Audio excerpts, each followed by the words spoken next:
Same issue, has until tomorrow to remove the cars. Flores says he only brought the cars to the house this past weekend to sell them to make ends meet. It was 30 years ago today when a man armed with several weapons burst into a small Northeast Texas church and started shooting. When it was over, 5 people were dead, 10 others injured. For one man, the massacre took away something precious. For another, it was a call to action. CBS 11's Jay Gormley traveled to Daingerfield to bring us their stories. Larry Lynham is a part of history, a part he'd rather forget. Back in 1980, it wasn't called terrorism. It was just evil.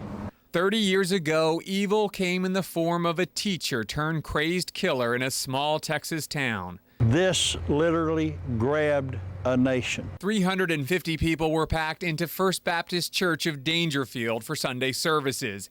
Alvin Lee King III came packed with an AR-15, a hunting rifle, and some handguns. Witnesses say King burst into the church and yelled, "This is war." He then opened fire, killing Larry's 7-year-old girl. And Gina was a little girl so full of life, so beautiful. On that tragic day, Larry was not inside with his daughter when she was killed. Even though he's Baptist, he was across the street at the Methodist church filling in as music director. And that's when he got word that his daughter had been shot. My wife comes in and says, "Larry, come quick. Gina's been shot." And I'm thinking, Gina's in church.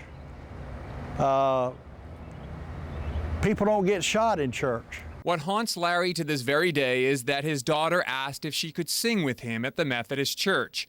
But Larry told Gina to stay with her mother at First Baptist. I've said this to thousands of fathers across our country. When your children come up and want to go somewhere with you, think real hard before you say no.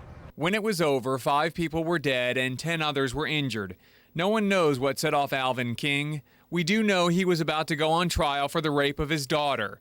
But 18 months after the shootings, King hanged himself in jail. There's a lot of things that we have not done that have left the door open for evil to creep in. Jimmy Meeks was married in the church 3 years before the tragedy. He wasn't there for the massacre, but his wife's grandparents were. Meeks is a detective for the Hearst Police Department and is now using the unthinkable to get churches to think. And the more I looked at the stats, the more I was just somewhat stunned by it and said, we need to do something about churches, helping them to get prepared in case a shooter comes in. Detective Meeks travels the country teaching church security. He helps congregations assemble volunteers to be the eyes and ears during worship. And that is helping churches get beyond the mentality that we're safe in the house of God. It is not a safe house in the mind of a criminal.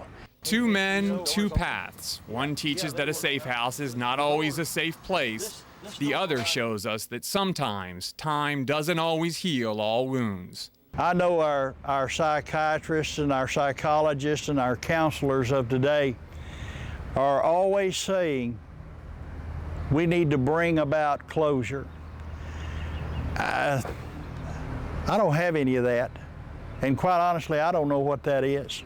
In Daingerfield, Jay Gormley, CBS 11 News.